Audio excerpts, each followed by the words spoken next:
Hello students, स्वागत है आप सभी का हमारे आपके YouTube channel new Prince education classes में। आज हम आपके लिए बड़ा ही बेहतरीन टॉपिक लेकर आए हैं जो कई स्टूडेंट कहते हैं कि ये टॉपिक हार्ड होता है। ये जो टॉपिक है ये आज हम बात करेंगे कोशिका के बारे में, जिसको आप कहते हैं सेल या यूनिट ऑफ लाइफ। जैसे मैंने यहाँ पर आर्टिकल लिख रखा है, कोशिका, सेल या यूनिट ऑफ लाइफ आखिरकार होता क्या है, इसके बारे में मैं आपको टोटल इन्फॉर्मेशन दूंगा। इसके अंदर जो कोशिकांक पाए जाते हैं उन सभी के बारे में हम आपको जानकारी देंगे। तो ये जो टॉपिक है ये जनरल साइंस का एक टॉपिक है और ये हर एक गवर्नमेंट एग्जाम के अंदर पूछा जाता है। इससे कम से कम 2-3 क्वेश्चन आराम से पूछे जाते हैं कि कोशिका क्या है या इसके अंदर जो कोशिकांग पाए जाते हैं। अगर मैं आपको बताना चाहूं, देखिए दोस्तों, कि एक इसके अंदर नाम आएगा कोशिकांग, जिसको आप क्या बोल देते हैं, इसके अगर मैं टुकड़े करूं तो इसको हम बोलेंगे कोशिका के अंग। कोशिका के अंग, जिनसे कोशिका निर्मित हुई है उन सभी को हम क्या बोलते हैं प्रिय विद्यार्थियों, कोशिकांग बोलते हैं। और ये जो कोशिकांग है ये नॉर्मल 9 प्रकार के बताए गए हैं। इससे पहले मैं आपको बता दूं कि जो कोशिका है वो क्या होती है, शरीर की सबसे बड़ी कोशिका क्या है, या जीव जंतुओं में सबसे बड़ी कोशिका कौन सी पाई जाती है, सबसे छोटी कौन सी है, कोशिका की खोज किसने की, इसको नाम किसने दिया। उसके बाद में हम देखेंगे कोशिकांग क्या है, कोशिका के मुख्य भाग कौन कौन से। तो ये सारी चीजें मैं आपके सामने डिस्कस करने वाला हूं, तो हमारे चैनल से जुड़े रहें। यदि आपने चैनल को अभी तक सब्सक्राइब नहीं किया है तो हमारे चैनल को सब्सक्राइब करके उसके पास वाला बेल आइकन जरूर दबा दें। तो चलिए हम शुरू करते हैं दोस्तों। सबसे पहले कि जो कोशिका होती है वो आखिरकार है क्या, तो इसे बताने के लिए मैं आपको बताना चाहूंगा कि जो कोशिका है वो समस्त सजीवों की संरचनात्मक एवं क्रियात्मक इकाई होती है। देखिए इसको मैं यहाँ पर नोट कर रहा हूं तो आप इसको साथ साथ में लिखते जाइएगा कि देखिए दोस्तों, कोशिका समस्त सजीवों व पादपों की संरचनात्मक व क्रियात्मक इकाई होती है। अब देखिए पेपर के अंदर ये क्वेश्चन पूछा जा सकता है कि सजीवों की या पादपों की संरचनात्मक व क्रियात्मक इकाई किसे बताया गया है, वो आपकी क्या हो जाएगी, कोशिका हो जाएगी। कोशिका को कहने का मतलब क्या है कि संरचनात्मक। संरचनात्मक क्या होगा कि कोई भी जो पादप है या मनुष्य है उसका जो शरीर होगा उसको संरचना कौन प्रदान करती है, उसको जो संरचना प्रदान करने का कार्य है वो कौन करती है प्रिय विद्यार्थियों, कोशिका करती है। अब दूसरा नाम आता है क्रियात्मक। क्रियात्मक मतलब कोई भी क्रिया करने के लिए बाधित कौन करती है, वो कौन सी इकाई होगी, उसको आप बोलेंगे कोशिका।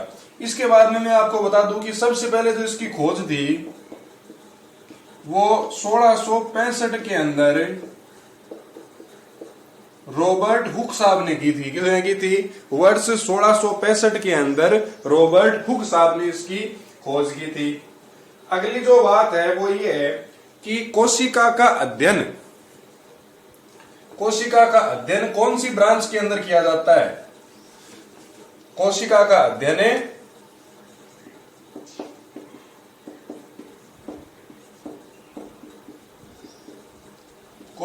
अध्ययन किया जाता है साइटोलॉजी में, या आप ये भी कह सकते हैं, ये भी आपके लिए प्रश्न पूछा जा सकता है कि कोशिका के अध्ययन को क्या बोला जाता है, तो वो आप क्या कहेंगे, साइटोलॉजी कहते हैं उसको। अब मैं आपको बता दूं कि हमने क्या बोला कि जो कोशिका है वो सबसे छोटी इकाई होती है, सबसे छोटी इकाई होती है। जिस प्रकार आप रासायन विज्ञान के अंदर ये पढ़ते हैं प्यारे बच्चों की सबसे छोटी इकाई क्या होती है, परमाणु होती है। परमाणु आपस के अंदर जुड़ के क्या बनाते हैं, अणु बनाते हैं। अणु आपस के अंदर जुड़ के क्या बनाते हैं, तत्व बनाते हैं। तत्व आपस के अंदर जुड़ के क्या बनाते हैं, यौगिक बनाते हैं। और इन यौगिकों से आपस के अंदर क्या बनता है प्रिय विद्यार्थियों, मिश्रण बनता है। उसी प्रकार से अगर मैं ये सीरीज फॉलो करना चाहूं यहाँ पर, तो मैं आपको बताऊंगा कि जो सबसे छोटी इकाई है वो क्या हो जाएगी, आपकी कोशिका हो जाएगी। जब कोशिका आपस के अंदर जुड़ती है तो क्या बनता है, उत्तक बनते हैं, टिश्यूज बनते हैं। और जब ये उत्तक आपस के अंदर जुड़ते हैं तो प्रिय बच्चों अंग का निर्माण होता है, जिसको आप बॉडी पार्ट्स बोल सकते हैं। और ये जो अंग हैं ये आपस के अंदर जुड़ के क्या बनाते हैं, सिस्टम बनाते हैं, जिसको आप तंत्र बोलते हैं। और ये तंत्र आपस के अंदर जुड़ के क्या कंस्ट्रक्ट कर देते हैं, शरीर बना देते हैं, या इसको आप क्या बोल देते हैं, देह भी आप इसको बोल सकते हैं। तो जिस प्रकार से रासायन विज्ञान की सबसे छोटी इकाई परमाणु को बताया गया है, परमाणु आगे अणु को निर्मित करते हैं, अणु तत्व बनाते हैं, तत्व यौगिक बनाते हैं, और यौगिक किसको बनाते हैं, मिश्रण को बनाते हैं। उसी प्रकार से जो हमारे शरीर की सबसे छोटी इकाई होती है उसको क्या बोला गया है, कोशिका बताया गया है। कोशिकाएं आपस के अंदर जुड़ के क्या बनाती है, उत्तक बनाती है। उत्तक आपस के अंदर जुड़ के अंग का निर्माण करते हैं, अंगों से तंत्र बनता है, और तंत्र से क्या बनता है प्रिय बच्चों, देह या शरीर का निर्माण होता है। वापस थोड़ा रिमाइंड करा दूं, ये जो हमारी कोशिका थी इसकी खोज कब हुई थी, वर्ष 1665 के अंदर हुई थी। किसने की थी, रॉबर्ट हुक साहब ने इसकी खोज की थी। अब हम बात कर लेते हैं कि जो सबसे बड़ी कोशिका है जीव जगत, हमारे सजीव जगत की, वो कौन सी है। तो मैं वो आपको बताना चाहूंगा कि जो शुतुरमुर्ग का अंडा होता है वो इस सजीव की सबसे बड़ी कोशिका मानी गई है। तो देखिए, सबसे बड़ी सजीव कोशिका वो कौन सी है, शुतुरमुर्ग का अंडा। साइज और बता दूं, ये होता है 11/7 सेंटीमीटर का, और इसका जो एरिया होता है प्रिय विद्यार्थियों वो होता है 77 सेंटीमीटर स्क्वायर का। सबसे बड़ी जो कोशिका है वो किसको बताया गया है, वो बताया गया है शुतुरमुर्ग की कोशिका को, जो 11/7 सेंटीमीटर का होता है। उसके बाद में मैं आपको अगर बताना चाहूं कि जो सबसे छोटी कोशिका है वो कौन सी है, तो वो आपकी हो जाएगी माइक्रोप्लाज्मा। सबसे छोटी कोशिका यह आपकी क्या हो जाएगी, माइक्रोप्लाज्मा। माइक्रोप्लाज्मा क्लियर दिख रहा है ना, ये कोशिका आपकी हो गई कौन सी, माइक्रोप्लाज्मा। नोट कर लीजिए।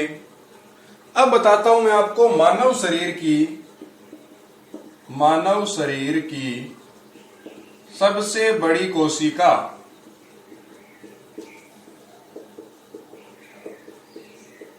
यह आपका हो जाएगा तंत्रिका कोशिका।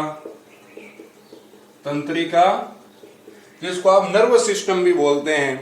और जो मानव शरीर की सबसे छोटी कोशिका है, मानव शरीर की सबसे छोटी कोशिका, वो हो जाएगी,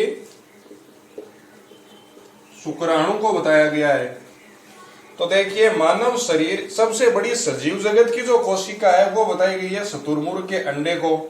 साइज क्या होता है, 11x7 सेंटीमीटर। इसका एरिया कितना हो जाता है, 77 सेंटीमीटर स्क्वायर हो जाता है। सबसे छोटी कोशिका बताई गई है माइक्रोप्लाज्मा को। मानव शरीर की सबसे बड़ी कोशिका कौन सी होती है, याद रखने वाली बात यह है, तंत्रिका कोशिका होती है। और मानव शरीर की सबसे छोटी कोशिका कौन सी हो जाती है, एस्पर्म या शुक्राणु की कोशिका सबसे छोटी कोशिका हो जाती है। नोट कर लीजिए।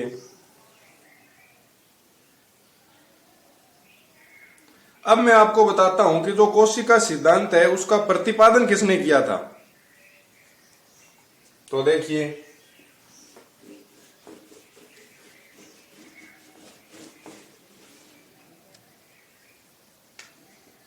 कोशिका सिद्धांत का प्रतिपादन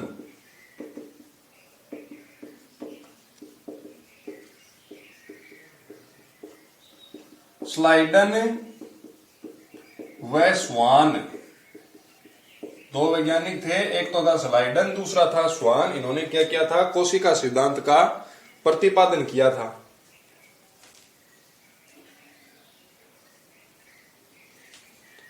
अब मैं आपको बताता हूं कि जो कोशिका है उसके मुख्य भाग कौन कौन से।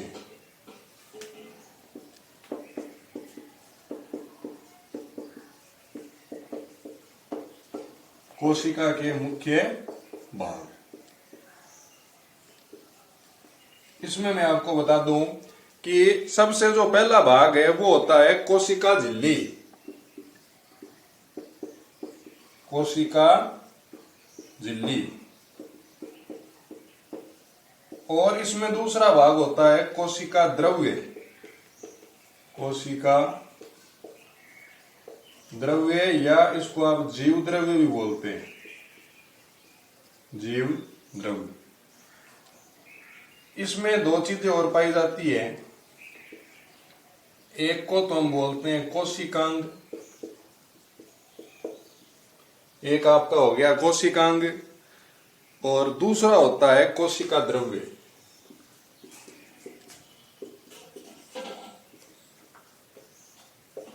कोशिका द्रव्य। अब ये जो कोशिकांग है ये 9 प्रकार के होते हैं। ये कितने प्रकार के होते हैं? 9 प्रकार के। तो इनको नोट कर लीजिए, उन 9 के मैं आपको अभी नाम बता देता हूं।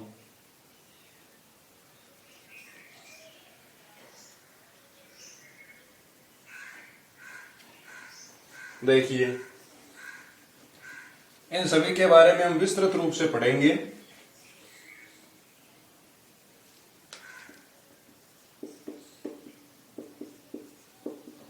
देखिए, इनको याद करने की मैं आपको ट्रिक बता रहा हूं एक। आप याद रखिए लीजिए, मा, ला, गा, रा, इन सभी के अंदर आ की मात्रा है। देखिए, मा, ला, गा, रा। ये जो मा है ये किसको बताता है? माइटोकॉन्ड्रिया को बताता है। माइटोकॉन्ड्रिया। ला बताता है लाइसोसोम को। लाइसोसोम को। गा बताता है गोल्जी काय को। गोल्जी काय। और रा बताता है राइबोसोम को। राइबोसोम को। क्लियर दिख रहा है ना? हाँ, तो देखिए, मां बताता है किसको? माइटोकॉन्ड्रिया को। ला बताता है किसको? लाइसोसोम को। गा बताता है किसको? गोल्जी काय को। और रा बताता है किसको? राइबोसोम को। तो ये कितने हो गए आपके? 4 हो गए। अब देखिए, ये जो ई है ना, ये बताता है ईआर को। ईआर क्या होती है? अंतः स्त्रावी ग्रंथियां, या इसको आप अंतः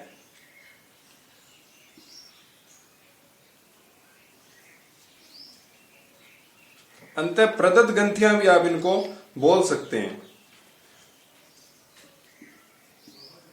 अंतः प्रदत्त ग्रंथियां।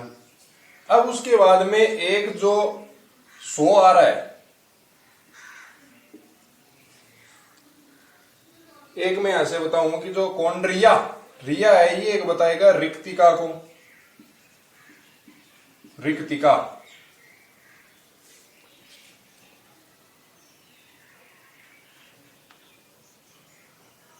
ये आपके कितने हो गए? 4। मां का मतलब माइटोकॉन्ड्रिया, ला का मतलब लाइसोसोम, गा का मतलब गोल्जी काय, रा का मतलब राइबोसोम। उसके बाद में जो ई है वो बता रहा है ईआर को, मतलब अंतः प्रदत्त ग्रंथियां। उसके बाद में जो सोम, ये रो है, ये वाला इधर इसकी बात कर रहा हूं मैं, माइटोकॉन्ड्रिया वाले रो की, ये बता रहा है किसको? रिक्तिका को। अब अगर मैं बात करूं, 2 चीजें और रह गई, तो उसके अंदर एक आपका हो जाएगा लवक। एक आपको याद क्या रखना है? लवक। और एक आपको याद क्या रखना है? केंद्रक। एकदम सरल से हैं दोनों के दोनों पॉइंट। तो एक बार वापस देख लीजिए कि मैंने आपको क्या ट्रिक बताई कि आपको आ की मात्रा वाले 4 अक्षर याद रखने हैं। कौन कौन से? मा, ला, गा, रा। मा, ला, गा, रा। अब देखिए, मां का मतलब क्या है? माइटोकॉन्ड्रिया। ला का मतलब लाइसोसोम, गा का मतलब गोल्जी काय, और रा का मतलब राइबोसोम। अब उसके बाद में जो ई है ये बता रहा है ईआर को। ईआर मतलब अंतः प्रदत्त ग्रंथियां। और जो री है, इसके अंदर माइटोकॉन्ड्रिया आ रहा है ना, री, तो री किसको बता रहा है? रिक्तिका को बता रहा है। और ये जो 2 बच गए ये आपको याद रखने हैं। कौन कौन से? लवक और एक केंद्रक। ये आपको याद रखने पड़ेंगे। तो इनको आप नोट कर लीजिए फटाफट। उसके बाद में अगली जो हमारी वीडियो होगी उसमें हम बात करेंगे कि ये जो कोशिका झिल्ली है ये क्या होती है, और कोशिकांग क्या होते हैं, कोशिका द्रव्य क्या होता है, उन सभी के बारे में हम बात करने वाले हैं। तो वीडियो को शेयर कर दीजिए, चैनल को सब्सक्राइब कर दीजिए और नोट्स को बनाते रहिए। धन्यवाद दोस्तों।